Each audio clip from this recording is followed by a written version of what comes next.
要找消防队就要卡119，今仔日是1月19，也就是消防节。新竹市消防局这20年来，伫即天呢，拢有一个传统，就是招消防人员、义消、民间救援团体，也有志工，大家做伙来关火。这新竹的关火中心表示，旧历过年进前呢，火通常会欠较严重，所以即摆的关火活动对火库来讲有真大帮助。透早新竹市消防局头前满拢是人，因是要来关火消防人员参志工。1月19是消防节，新竹市消防局连续第20天，第1天举办关火活动。消防人员表示，会当在这个日子做出贡献，真有意义。消防节啊，阮个是炮火兄弟，啊，这是对阮来讲是一种公益。足感动的啊！平常时他们都是炮火兄弟。为这个社会付出那么多，在这个消防节，我们来尽一点心力，真的美败。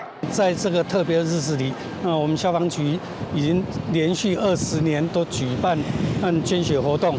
那利用我们消防义消的号召力，那踊跃的邀请我们的市民来参与。新竹关火中心指出，旧历过年要到位啊，因为连续假期的关系。火库需要比平常时传更较侪火，上无爱传7天至10天的安全库存量才有够用。今天早上的数据 ，O 型、A 型跟 B 型都不到5天的量，那 AB 型只有3点多天。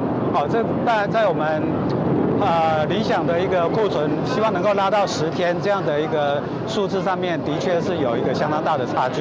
根据新竹市消防局的统计，在消防节举办关火活动这项传统。过去19年，拢总捐超过1万地254cc 的火量，互因感觉真骄傲。过年通常会较欠火，伊嘛呼吁民众做伙来关火做爱心。记者杜君和新竹报道。